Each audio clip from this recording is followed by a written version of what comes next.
Have you celebrated Black Music Month this June? Do you even know what Black Music Month is and why it exists? Have you thought about the fact that there are different ways to celebrate Black music, Black musical creators, and their impact on culture beyond just listening to their music? Let's break down the significance of Black Music Month and some of the ways that you can celebrate Black music and its impact on modern music as we wrap up Black Music Month. Black Music Month is celebrated every June. It highlights the foundational impact and contributions of Black musical creators. It's an acknowledgement of the impact that Black musicians have had on music of every genre on a global scale, from jazz to blues to country to hip hop. Black musicians have impacted the world through their creativity, through their sonic exploration, and through their Black genius. The significance of Black Music Month is not only cultural, designed to celebrate the vast contributions of Black musicians on popular music, but it's also historical and legislative. So this week on Make the Way, we're going to break down the significance of Black Music Month, why we should all be celebrating it, especially in this last week of June, and ultimately why it's important that this celebration of Black musicians is a cultural distinction. Welcome to Make the Way, the culture podcast where we decode culture in real time. I'm your cultural guide and guard, Mike Fair, and I'm happy to have you join me for another episode of Make the Way. This week on Make the Way, we're diving into the subject of Black Music Month. Let's dive in. I would be remiss to not acknowledge that at the outset of celebrating the impact of Black music, it's important to understand the cultural significance of music in the Black experience. Music serves as a living historical record. It is a way for us to document our stories, our experiences, and ultimately share them with generations to come. Specifically, when we reference enslaved Africans in America, the use of music was foundational to share ideology, to share information, to share joy and spirituality. And so the messages that were translated and transmitted through music were deeper than just the power of song. They were foundational in survival, evolution, and so critically embedded into the Black American story. What may have started as just a way of sharing information has now become this beautiful tapestry that we all can universally connect with. Black Music Month actually dates back to 1979 when President Jimmy Carter hosted the Black Music Association on the White House lawn. There was a significant push to have a national observance of Black music and its impact on popular culture. And as with most congressional lobbying, it took some time to bring Black Music Month into a nationally observed recognition. And that didn't happen until 2000 with the passing of the House Concurrent Bill 509. In 2009, President Barack Obama renamed Black Music Month as African American Music Appreciation Month, which I think gives greater specificity to what we should do with Black Music Month. I think it is a notable moment of not only celebrating Black music and Black musical creators, but appreciating the impact of Black musicality on culture at large. Understanding the historical significance of Black Music Month, as I prefer to call it, makes it even more significant that this celebration of Black music occurs during June every year, which coincides beautifully with the national observance and celebration of Juneteenth. All of this got me thinking about the significance of celebrating Black Music Month and how we can celebrate it in tangible ways. Full stop, I think it's bigger than us just casually listening to Black musicians or highlighting their work. There's an opportunity for us to promote and support the narratives and the journeys of Black musicians. The first way that I think we can celebrate Black musicians is by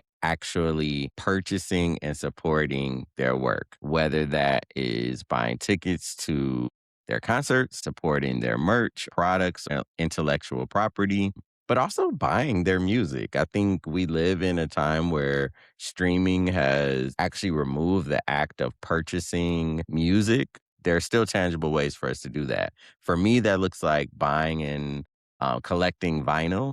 I look at it as a tangible way that I can actually support an artist in a distinct way. But that also looks like going to live shows for me. And it looks like getting some of the product and having these tangible pieces of the experience that I can take away. And I know that's meaningful not only for the artist to make money, but it also allows me to feel super supportive. So I would encourage you, what's a piece of Black music that you can purchase today?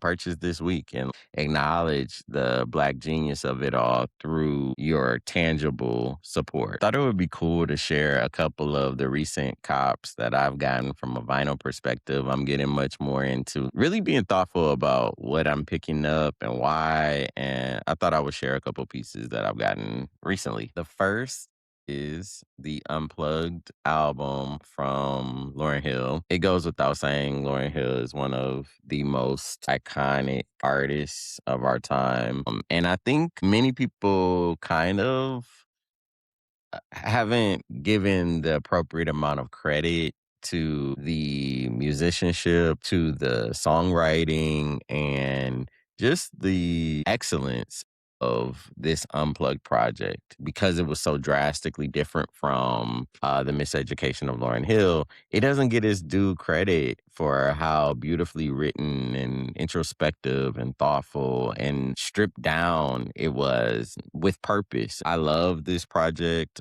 It actually has gotten me through a lot of tough times.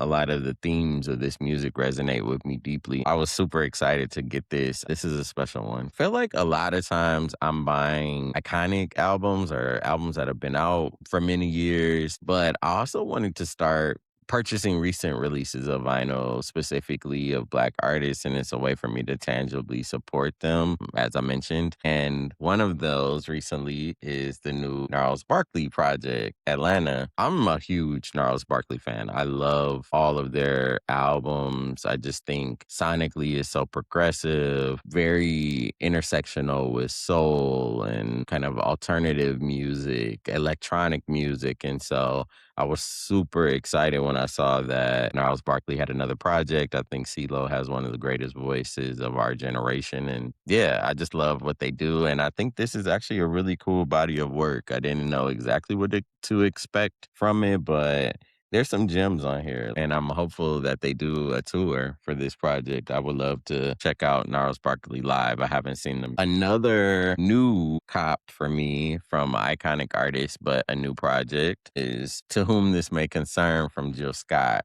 I mean, the artwork is incredible. And yeah, I just love Jill Scott. I love this project. It's one that I'm super happy to have on vinyl. I'm actually going to see Jill Scott in August. And yeah, it felt really good to purchase this album. I had already been listening to it on streaming, but I actually haven't even given this a spin yet. So I'm excited to let this one rock. Actually, this week, like I know I've got some time that I'll be working from home this week, and I'm excited to let that one rock. So the other way that I think we can tangibly celebrate Black music, celebrate Black musicians, is actually learning more about their stories. I talked a little bit recently on the podcast about spending time checking out the documentary of Earth, Wind, and Fire, a new project that was released through HBO and directed by Questlove. And it really made an impression on me, not only from the themes of the film and, the acknowledgement of Maurice White's focus on mindfulness, meditation, speaking things into existence, manifesting and affirming oneself to get to your highest order vision. But I also just love learning the story of the men and women that were a part of Earth, Wind, and Fire. I didn't know as much about their journey. I honestly wasn't even aware that there was so much intention and positivity behind the lyrics of their songs, that they were actually embedding extremely positive and specific themes into their music that almost were below the surface or under the radar. And so I love that as a takeaway. It's actually inspired me to spend a lot more time with their music and go back and investigate their music in a new way. And I wouldn't have that prompt or I wouldn't have that drive without having checked out that documentary. So I think one tangible way, let's explore the documentaries and the storytelling around these artists and understand more of their story. It's not just about enjoying their music. One way that we can celebrate them and have a deep appreciation for what they've offered to culture is by getting into their story and understanding who they are as individuals. The other way that we can do that tangibly is through reading. You all know I'm a book nerd. I love reading. And I think another way that I've been able to celebrate Black musicians is by understanding their story. And I love reading autobiographies, but also biographies. You know, I think there's something powerful about a really well crafted analysis of someone's life, but it's also awesome to hear from that individual as well. And so I thought I would share a couple of the biographies and autobiographies that I've read recently that I think give you so much context on the Black genius of Black musicians.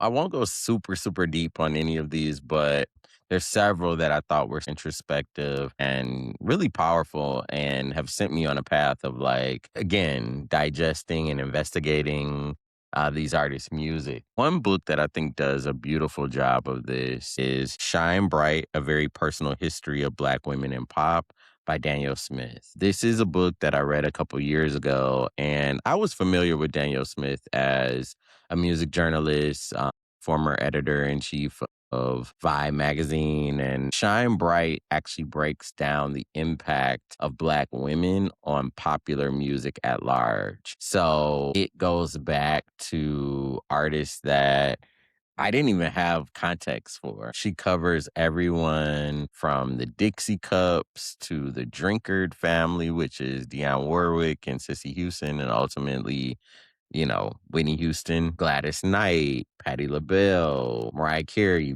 Brandy, Janet. Like she goes in depth, and the really amazing aspect of the book is obviously Danielle is one of the most celebrated and skilled music journalists of our time. So obviously the writing is beautiful, but she also has the context of interviewing many of these artists and having personal interactions with them. So the storytelling and the nuances of her understanding of the artists and their personal journeys was really powerful. In addition to that, she shares a lot about her own journey navigating the publishing world and dealing with the complexities of being a Black woman in a male dominated field. And I just thought it was a really awesome story. I actually think it should be a documentary, and I hope that Danielle, if you hear this, go ahead and make this a documentary. I think it's so well suited for that. But this is an amazing book. I think it is a perfect example of a celebration of the widespread impact of Black musicians on popular music and popular culture. And so I highly recommend it. Another biography that I read recently and I thought did an amazing job of being both honest and respectful simultaneously was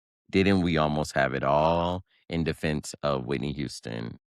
This is written by Jared Kennedy.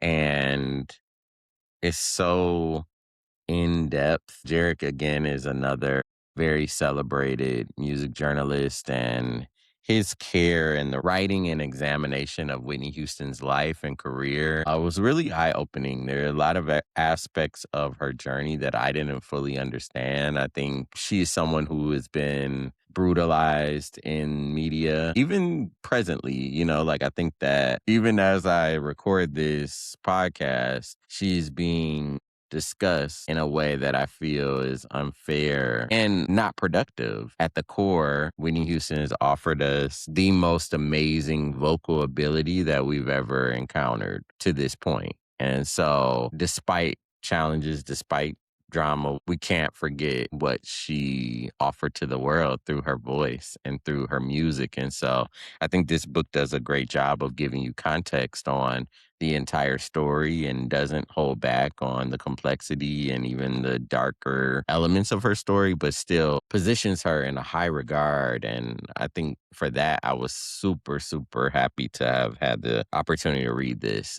And it gave me a greater appreciation for Kennedy's work. I also recently had the chance to read Brandy, and this is her a memoir titled Phases. It is also written in partnership with Jared Kennedy. And this was also one where I felt like it was very introspective. I think she is also one of the greatest voices of our time and just a prolific artist that's offered so much to modern music, the way people record, the way people stack their vocals in the studio, her approach to harmony and runs and riffs, like, she's changed the way that people sing in modern culture. I think it was awesome to actually get perspective on not only the discipline that went into her becoming that level of artist, but also really the challenged emotional journey that she's been on as it relates to self discovery and self acceptance and navigating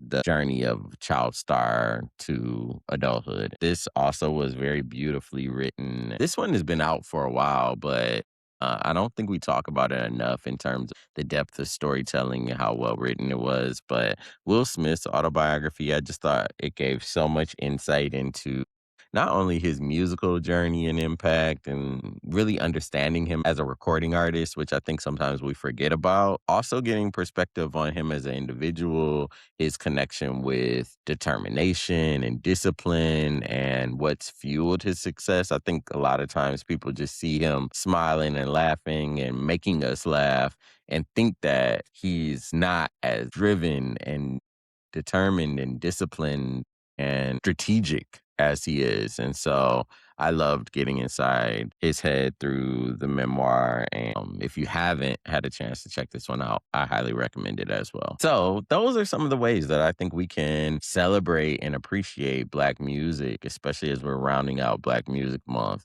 Obviously, it comes through the support of Black musicians and their music. I think, of course, play the records, listen to the music, acknowledge how awesome it is, but also support those artists by buying the concert tickets, getting the merch and the intellectual property that they're putting out, and also buying their music. There are cool ways that we can still interact with physical product. I'm doing that through purchasing vinyl, but you can buy CDs, you can buy the actual MP3s. So support those artists, not only by listening, but with your tangible support, because it means a lot. And the other way that I think that we can celebrate and appreciate Black music and Black artists is by getting into the depths of their story. And we can do that through documentaries, but we can also do that through reading and leaning into the autobiographies and memoirs and biographies that exist around incredible Black artists. And so I've shared a few of those that I think are really worth your time. So I wanted to do something nice for my subscribers. Hit that subscribe button right now. I want to give away a signed copy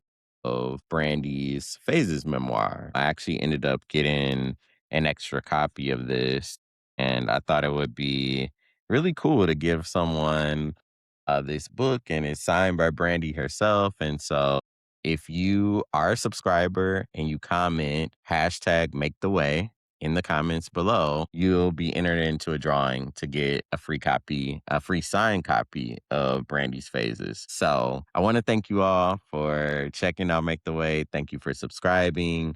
I hope that you will tap in, maybe win a book, but I hope that you'll continue to support Make the Way. And I appreciate you checking out this episode, and I look forward to making the way with you on the next episode. Peace, y'all.